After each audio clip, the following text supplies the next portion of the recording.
ಆಕಾಶವಾಣಿ ವಾರ್ತೆಗಳು ಓದುತ್ತಿರುವವರು ಚೇತನ್ ಸಿವಿ. ಮುಖ್ಯಾಂಶಗಳು: ಭಾರತೀಯ ರಕ್ಷಣಾ ಉದ್ಯಮಕ್ಕೆ ಡಿಆರ್ಡಿಒ ಅಭಿವೃದ್ಧಿಪಡಿಸಿದ ಕ್ಷಿಪಣಿ ವ್ಯವಸ್ಥೆಗಳ ತಂತ್ರಜ್ಞಾನ ವರ್ಗಾವಣೆಗೆ ರಕ್ಷಣಾ ಸಚಿವ ರಾಜನಾಥ್ ಸಿಂಗ್ ಅನುಮೋದನೆ. ರಷ್ಯಾ ವಿದೇಶಾಂಗ ಸಚಿವರೊಂದಿಗೆ ಕೇಂದ್ರ ಸಚಿವ ಡಾ ಎಸ್ ಜೈಶಂಕರ್ ದ್ವಿಪಕ್ಷೀಯ ಮಾತುಕತೆ. ಭಾರತ ಚೀನಾ ಗಡಿ ಸಮಸ್ಯೆ ಕುರಿತು ಚೀನಾ ವಿದೇಶಾಂಗ ಸಚಿವರೊಂದಿಗೆ ರಾಷ್ಟ್ರೀಯ ಭದ್ರತಾ ಸಲಹೆಗಾರ ಅಜಿತ್ ದೋವಲ್ ಚರ್ಚೆ. ಟೆಸ್ಟ್ ಕ್ರಿಕೆಟ್ ಶ್ರೀಲಂಕಾ ವಿರುದ್ಧದ ಸರಣಿಯ 2ನೇ ಪಂದ್ಯದಲ್ಲಿ ಭಾರತ ಮುನ್ನಡೆ. ವಾರ್ತೆಗಳ ವಿವರ. ಡಿಆರ್ಡಿಒ ಅಭಿವೃದ್ಧಿಪಡಿಸಿದ ಎಲ್ಲ ಸಾಂಪ್ರದಾಯಿಕ ಕ್ಷಿಪಣಿ ವ್ಯವಸ್ಥೆಗಳ ತಂತ್ರಜ್ಞಾನಗಳನ್ನು ದೇಶದೊಳಗೆ ಉತ್ಪಾದನೆಗಾಗಿ ಭಾರತೀಯ ರಕ್ಷಣಾ ಉದ್ಯಮಕ್ಕೆ ವರ್ಗಾಯಿಸಲು ರಕ್ಷಣಾ ಸಚಿವ ರಾಜನಾಥ್ ಸಿಂಗ್ ಅನುಮೋದನೆ ನೀಡಿದ್ದಾರೆ. ಈ ಉಪಕ್ರಮವು ಕಾರ್ಯಾಚರಣೆಯ ಸಾಮರ್ಥ್ಯ ಹೆಚ್ಚಿಸುವುದು, ಆಮದು ಅವಲಂಬನೆ ಕಡಿಮೆ ಮಾಡುವುದು ಮತ್ತು ದೇಶೀಯ ಮೌಲ್ಯವರ್ಧನೆ ಹೆಚ್ಚಿಸುವ ಗುರಿಯನ್ನು ಹೊಂದಿದೆ. ಇದು ಸ್ಥಳೀಯ ಉತ್ಪಾದನೆಗೆ ಅನುವು ಮಾಡಿಕೊಡುವ ಮೂಲಕ ದೇಶೀಯ ಕೈಗಾರಿಕೆಗಳ ಹೆಚ್ಚಿನ ಭಾಗವಹಿಸುವಿಕೆಯನ್ನು ಉತ್ತೇಜಿಸುವಲ್ಲಿ ತಂತ್ರಜ್ಞಾನ ವರ್ಗಾವಣೆಗೆ ಪ್ರಮುಖ ಮೈಲಿಗಲ್ಲನ್ನು ಗುರುತಿಸುತ್ತದೆ. ಈ ನಿಬಂಧನೆಯು ಕ್ಷಿಪಣಿ ವ್ಯವಸ್ಥೆಯ ಅಭಿವೃದ್ಧಿಯನ್ನು ಕೈಗಾರಿಕಾ ಉತ್ಪಾದನೆಗೆ ಯಶಸ್ವಿಯಾಗಿ ಪರಿವರ್ತಿಸಲು ಅನುವು ಮಾಡಿಕೊಡುತ್ತದೆ. ಇದು ಸುಧಾರಿತ ರಕ್ಷಣಾ ವ್ಯವಸ್ಥೆಗಳ ಅಭಿವೃದ್ಧಿ ಮತ್ತು ತಯಾರಿಕೆಗಾಗಿ ಭಾರತೀಯ ಉದ್ಯಮದ ಸಾಮರ್ಥ್ಯಗಳನ್ನು ಬಳಸಿಕೊಳ್ಳಲು ಡಿಆರ್ಡಿಒದ ನಿರಂತರ ಪ್ರಯತ್ನಗಳನ್ನು ಪ್ರತಿಬಿಂಬಿಸುತ್ತದೆ.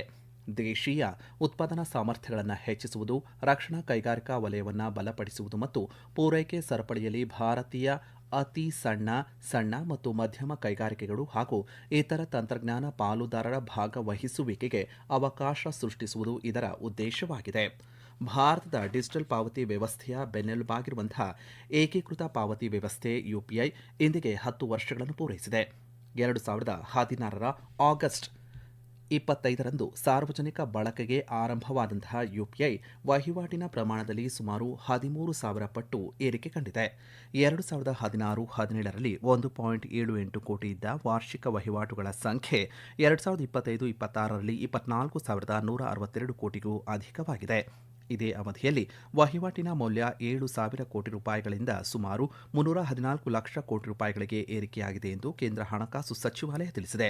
ಗಡಿಯಾಚೆಗಿನ ಡಿಜಿಟಲ್ ಪಾವತಿಗೆ ಜಾಗತಿಕ ವೇದಿಕೆಯಾಗಿ ಹೊರಹೊಮ್ಮಿರುವಂತಹ ಯುಪಿಐ ಪ್ರಸ್ತುತ 11 ದೇಶಗಳಲ್ಲಿ ಕಾರ್ಯವನ್ನು ನಿರ್ವಹಿಸುತ್ತಿದೆ.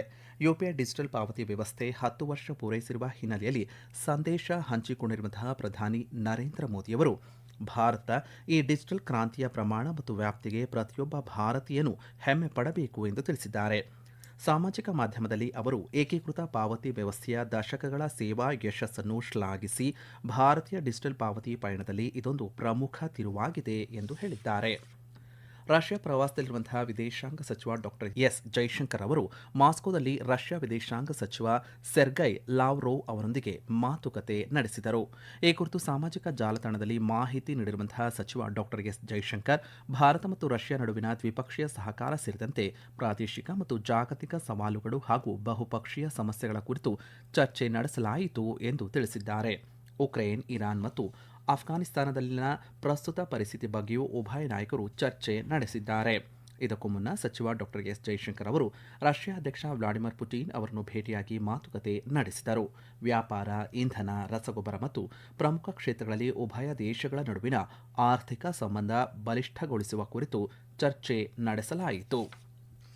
ಭಾರತ ಚೀನಾ ಗಡಿ ಸಮಸ್ಯೆ ಮತ್ತು ಉಭಯ ದೇಶಗಳ ನಡುವಿನ ಸಂಬಂಧಗಳ ಸುಧಾರಣೆ ಕುರಿತು ರಾಷ್ಟ್ರೀಯ ಭದ್ರತಾ ಸಲಹೆಗಾರ ಅಜಿತ್ ದೋವಲ್ ಇಂದು ಬೀಜಿಂಗ್ನಲ್ಲಿ ನಡೆದ ವಿಶೇಷ ಪ್ರತಿನಿಧಿ ಸಭೆಯಲ್ಲಿ ಚೀನಾ ವಿದೇಶಾಂಗ ಸಚಿವ ವಾಂಗ್ ಯಿ ಅವರೊಂದಿಗೆ ಮಾತುಕತೆ ನಡೆಸಿದರು. ಸೆಪ್ಟೆಂಬರ್ 12 ಮತ್ತು 13ರಂದು ಬ್ರಿಕ್ಸ್ ಶೃಂಗಸಭೆಯಲ್ಲಿ ಭಾಗಿಯಾಗಲು ಚೀನಾ ಅಧ್ಯಕ್ಷ ಕ್ಸಿ ಜಿನ್ಪಿಂಗ್ ಅವರು ನವದೆಹಲಿಗೆ ಭೇಟಿ ನೀಡಲಿರುವ ಹಿನ್ನೆಲೆಯಲ್ಲಿ ಈ ಮಾತುಕತೆಗಳು ಹೆಚ್ಚಿನ ಮಹತ್ವವನ್ನು ಪಡೆದುಕೊಂಡಿವೆ. 3,488 ಕಿಲೋಮೀಟರ್ ವಿಸ್ತೀರ್ಣದ ಭಾರತ ಚೀನಾ ಗಡಿ ವಿವಾದವನ್ನು ಸಮಗ್ರವಾಗಿ ಪರಿಹರಿಸಲು 2003ರಲ್ಲಿ ಸ್ಥಾಪಿಸಲಾದ ಗಡಿ ಮಾತುಕತೆ ಕಾರ್ಯವಿಧಾನಕ್ಕೆ ಅಜಿತ್ ದೋವಲ್ ಮತ್ತು ವಾಂಗ್ ಯಿ ವಿಶೇಷ ಪ್ರತಿನಿಧಿಗಳಾಗಿದ್ದಾರೆ. ಇದಕ್ಕೂ ಮುನ್ನ ಅಜಿತ್ ದೋವಲ್ ಅವರು ಚೀನಾ ಉಪಾಧ್ಯಕ್ಷ ಹಾಂಗ್ ಜಾಂಗ್ ಅವರೊಂದಿಗೆ ಮಾತುಕತೆಯನ್ನ ನಡೆಸಿದರು. ದೀರ್ಘಾವಧಿಯ ಹೂಡಿಕೆ ಹೆಚ್ಚಿಸಲು ಹಾಗೂ ಭಾರತ ಜಪಾನ್ ಆರ್ಥಿಕ ಸಂಬಂಧಗಳನ್ನು ಬಲಪಡಿಸಲು ಜಪಾನ್ನ ಪ್ರಮುಖ ಹಣಕಾಸು ವ್ಯವಸ್ಥೆಗಳ ಮುಖ್ಯಸ್ಥರೊಂದಿಗೆ ಕೇಂದ್ರ ವಾಣಿಜ್ಯ ಮತ್ತು ಕೈಗಾರಿಕಾ ಸಚಿವ ಪಿಯೂಷ್ ಗೋಯಲ್ ಮಾತುಕತೆ ನಡೆಸಿದ್ದಾರೆ. ಜಪಾನ್ ಪ್ರವಾಸದಲ್ಲಿರುವಂತಹ ಸಚಿವರು ಮಿತ್ಸುಬಿಷಿ ಯುಎಫ್ಜೆ ಫೈನಾನ್ಷಿಯಲ್ ಗ್ರೂಪ್, ಜಪಾನ್ ಅಭಿವೃದ್ಧಿ bank, Mizuho, Morgan Stanley, Nomura ಮತ್ತು ನಿಪಾನ್ ಲೈಫ್ ಸಂಸ್ಥೆಗಳ ಪ್ರತಿನಿಧಿಗಳ ಜೊತೆಗೆ ಭಾರತದಲ್ಲಿ ಹೂಡಿಕೆ ಅವಕಾಶಗಳ ಕುರಿತು ಚರ್ಚೆ ನಡೆಸಿದರು. ಈ ಸಂದರ್ಭದಲ್ಲಿ ಮಾತನಾಡಿದ ಸಚಿವ ಪಿಯೂಷ್ ಗೋಯಲ್, ಜಾಗತಿಕ ಅನಿಶ್ಚಿತತೆಗಳ ಹೊರತಾಗಿಯೂ ಭಾರತ ಕಳೆದ ವರ್ಷ ಶೇಕಡ 7.7ರಷ್ಟು ಬೆಳವಣಿಗೆ ದಾಖಲಿಸಿದೆ. 2047ರ ವೇಳೆಗೆ $30 ಟ್ರಿಲಿಯನ್ ಆರ್ಥಿಕತೆಯಾಗುವತ್ತ ಕೆಲಸ ಮಾಡುತ್ತಿದೆ ಎಂದು ಹೇಳಿದ್ದಾರೆ. ಅರೆವಾಹಕಗಳು, ಕೃತಕ ಬುದ್ಧಿಮತ್ತೆ, ಡೇಟಾ ಸೆಂಟರ್, ನವೀಕರಿಸಬಹುದಾದಂತಹ ಇಂಧನ ಸೇರಿದಂತೆ ವಿವಿಧ ಕ್ಷೇತ್ರಗಳಲ್ಲಿ ಭಾರತದಲ್ಲಿ ಹೂಡಿಕೆಗೆ ಜಪಾನ್ನ ಸಂಸ್ಥೆಗಳ ವಿಪುಲ ಅವಕಾಶಗಳಿವೆ ಎಂದು ತಿಳಿಸಿದ್ದಾರೆ. ಈ ವಾರ್ತೆಯನ್ನು ಆಕಾಶವಾಣಿಯಿಂದ ಕೇಳುತ್ತಿದ್ದೀರಿ. ನಮ್ಮ ಎಲ್ಲಾ ರಾಷ್ಟ್ರೀಯ ವಾರ್ತೆಗಳು ಹಾಗೂ ಪ್ರದೇಶ ಸಮಾಚಾರ ಈಗ ಆಕಾಶವಾಣಿ ನ್ಯೂಸ್ ಕನ್ನಡ ಯೂಟ್ಯೂಬ್ ಚಾನೆಲ್ನಲ್ಲಿ ಲಭ್ಯ. ನಮ್ಮ ಎಕ್ಸ್ ಖಾತೆ ಮತ್ತು ಇನ್ಸ್ಟಾಗ್ರಾಂ ಖಾತೆ ಆಕಾಶವಾಣಿ ನ್ಯೂಸ್ ಕನ್ನಡ. ಹೆಚ್ಚಿನ ಮಾಹಿತಿಗಾಗಿ ನಮ್ಮ ಫೇಸ್ಬುಕ್ ಖಾತೆ AIR ಕನ್ನಡ ನ್ಯೂಸ್ ಅನುಸರಿಸಿ. ಮಾಹಿತಿಯ ಹೂರಣ ವಾರದ ಕಾರ್ಯಕ್ರಮ ಪ್ರಚಲಿತ ವಿದ್ಯಮಾನ ಪ್ರತಿ ಬುಧವಾರ 9:15ಕ್ಕೆ.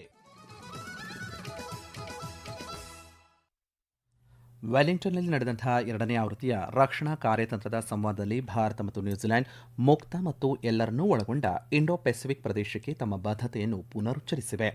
ಉನ್ನತ ಮಟ್ಟದ ಮಾತುಕತೆಯು ಕಡಲ ಭದ್ರತೆ, ಜಂಟಿ ಮಿಲಿಟರಿ ತರಬೇತಿ ಮತ್ತು ಒಟ್ಟಾರೆ ರಕ್ಷಣಾ ಸಹಕಾರ ಬಲಗೊಳಿಸುವತ್ತ ಗಮನ ಹರಿಸಿತು. ಭಾರತೀಯ ನಿಯೋಗವು ನ್ಯೂಜಿಲೆಂಡ್ ರಕ್ಷಣಾ ಪಡೆ ಮತ್ತು ರಕ್ಷಣಾ ಸಚಿವಾಲಯದ ಪ್ರಮುಖ ನಾಯಕರೊಂದಿಗೆ ಉನ್ನತ ಮಟ್ಟದ ಸಭೆಗಳನ್ನು ನಡೆಸಿತು.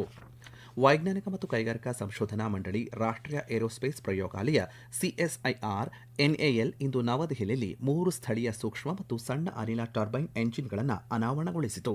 3 ಎಂಜಿನ್ಗಳು 5 ಕೆಜಿ ಒತ್ತಡದೊಂದಿಗೆ NJ05, 50 ಕೆಜಿ ಒತ್ತಡದೊಂದಿಗೆ NJ50 ಮತ್ತು 100 ಕೆಜಿ ಒತ್ತಡದೊಂದಿಗೆ NJ100 ಸೇರಿವೆ. ಸ್ಥಳೀಯ ರಕ್ಷಣಾ ತಂತ್ರಜ್ಞಾನಗಳಿಗೆ ನಿರ್ಣಾಯಕ ಅವಶ್ಯಕತೆಗಳನ್ನು ಪೂರೈಸಲು ಎಂಜಿನ್ಗಳನ್ನು ಅಭಿವೃದ್ಧಿಪಡಿಸಲಾಗಿದೆ ಎಂದು ಸಚಿವಾಲಯ ತಿಳಿಸಿದೆ. ಈ ಕಾಂಪ್ಯಾಕ್ಟ್ ಪ್ರೊಪಲ್ಷನ್ ವ್ಯವಸ್ಥೆಗಳನ್ನು ಯುದ್ಧ ತಂತ್ರದ ಮಾನವರಹಿತ ವೈಮಾನಿಕ ವಾಹನಗಳು, ಡ್ರೋನ್ ಇಂಟರ್ಸೆಪ್ಟರ್ಗಳು ಮತ್ತು ಕಾಂಪ್ಯಾಕ್ಟ್ ಕ್ಷಿಪಣಿ ವ್ಯವಸ್ಥೆಗಳಿಗಾಗಿ ಅಭಿವೃದ್ಧಿಪಡಿಸಲಾಗಿದೆ. ಸಭೆಯನ್ನುದ್ದೇಶಿಸಿ ಮಾತನಾಡಿದ CSIR ಮಹಾನಿರ್ದೇಶಕರು ಹಾಗೂ ವೈಜ್ಞಾನಿಕ ಮತ್ತು ಕೈಗಾರಿಕಾ ಸಂಶೋಧನಾ ಇಲಾಖೆಯ ಕಾರ್ಯದರ್ಶಿ ಡಾ. N. ಕಲೈಸೆಲ್ವಿ, ಇಂತಹ ಹೆಚ್ಚು ವಿಶೇಷ ಮತ್ತು ನಿರ್ಣಾಯಕ ಉಪವ್ಯವಸ್ಥೆಗಳ ಸ್ಥಳೀಯ ಅಭಿವೃದ್ಧಿಯು ಏರೋಸ್ಪೇಸ್ ಇಂಜಿನಿಯರಿಂಗ್ನಲ್ಲಿ ಆತ್ಮನಿರ್ಭರ ಭಾರತದ ಗುರಿಯನ್ನು ಸಾಧಿಸುವಲ್ಲಿ ಪ್ರಮುಖ ಮೈಲಿಗಲ್ಲು ಎಂದು ಹೇಳಿದರು. CSIR NAL ನಿರ್ದೇಶಕ ಡಾ. ಅಭಯ್ ಎ. ಪಾಶಿಲ್ಕರ್ ವೇಗವಾಗಿ ವಿಸ್ತರಿಸುತ್ತಿರುವಂತಹ ಏರೋಸ್ಪೇಸ್ ಸ್ಟಾರ್ಟ್ಅಪ್, ಪರಿಸರ ವ್ಯವಸ್ಥೆ ಸೇರಿದಂತೆ ಭಾರತೀಯ ಉದ್ಯಮವು ದೇಶದ ರಕ್ಷಣಾ ಕ್ಷೇತ್ರದ ಅವಶ್ಯಕತೆಗಳನ್ನು ಪೂರೈಸಲು ಈ ಸುಧಾರಿತ ಎಂಜಿನ್ಗಳನ್ನು ದೊಡ್ಡ ಪ್ರಮಾಣದಲ್ಲಿ ತಯಾರಿಸುವ ಸಾಮರ್ಥ್ಯವನ್ನು ಹೊಂದಿವೆ ಎಂದು ತಿಳಿಸಿದ್ದಾರೆ.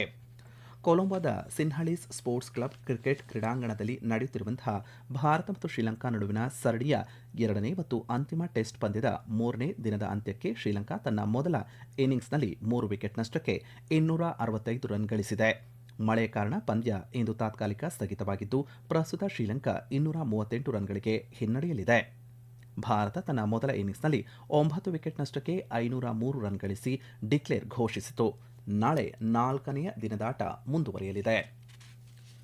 2026ರ ಪ್ರಸಕ್ತ ಪ್ರಕಟಣೆಯಲ್ಲಿ ಶ್ರೇಷ್ಠತೆಗಾಗಿ ಭಾರತೀಯ ಪ್ರಕಾಶಕರ ಒಕ್ಕೂಟ ಕೊಡಮಾಡುವ ಪ್ರಶಸ್ತಿಗಳಲ್ಲಿ ಕೇಂದ್ರ ವಾರ್ತಾ ಮತ್ತು ಪ್ರಸಾರ ಖಾತೆ ಸಚಿವಾಲಯದ ಪ್ರಕಟಣೆ ವಿಭಾಗವು 7 ಪ್ರಶಸ್ತಿಗಳನ್ನು ಪಡೆಯಲಿದೆ. ವಿಭಾಗದ ಹಿಂದಿ, ಇಂಗ್ಲಿಷ್ ಮತ್ತು ಉರ್ದು ಭಾಷೆಗಳಲ್ಲಿ ಪ್ರಕಟವಾಗುವಂತಹ ನಿಯತಕಾಲಿಕೆಗಳು, ಪುಸ್ತಕಗಳು ಮತ್ತು ಇತರ ಪ್ರಕಟಣೆಗಳನ್ನು ವಿವಿಧ ವಿಭಾಗಗಳಲ್ಲಿ ಗುರುತಿಸಲಾಗಿದೆ. ವಿಭಾಗವು ಪ್ರಕಟಿಸುವ ಪುಸ್ತಕಗಳು ಮತ್ತು ನಿಯತಕಾಲಿಕೆಗಳು ರಾಷ್ಟ್ರೀಯ ಅಭಿವೃದ್ಧಿ, ಸಾಹಿತ್ಯ, ಸಂಸ್ಕೃತಿ, ಕಲೆ ಮತ್ತು ಸಮಕಾಲೀನ ವಿಷಯಗಳಿಗೆ ಸಂಬಂಧಿಸಿದ ವೈವಿಧ್ಯಮಯ ಮತ್ತು ಮೌಲ್ಯಯುತ ವಿಷಯಗಳನ್ನು ಓದುಗರಿಗೆ ತಲುಪಿಸುವಲ್ಲಿ ಪ್ರಮುಖ ಪಾತ್ರ ವಹಿಸುತ್ತದೆ.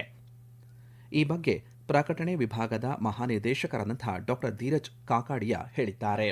ಕೊನೆಯಲ್ಲಿ ಮತ್ತೊಮ್ಮೆ ಮುಖ್ಯಾಂಶಗಳು. ಭಾರತೀಯ ರಕ್ಷಣಾ ಉದ್ಯಮಕ್ಕೆ DRDO ಅಭಿವೃದ್ಧಿಪಡಿಸಿದ ಕ್ಷಿಪಣಿ ವ್ಯವಸ್ಥೆಗಳ ತಂತ್ರಜ್ಞಾನ ವರ್ಗಾವಣೆಗೆ ರಕ್ಷಣಾ ಸಚಿವ ರಾಜನಾಥ್ ಸಿಂಗ್ ಅನುಮೋದನೆ.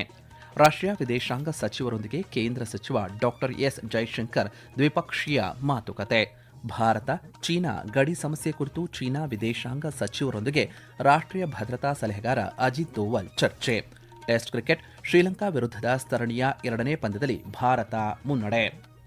ಇಲ್ಲಿಗೆ ವಾರ್ತಾ ಪ್ರಸಾರ ಮುಕ್ತಾಯವಾಯಿತು. ನಮ್ಮ ಮುಂದಿನ ವಾರ್ತಾ ಪ್ರಸಾರ ನಾಳೆ ಬೆಳಗ್ಗೆ 7:05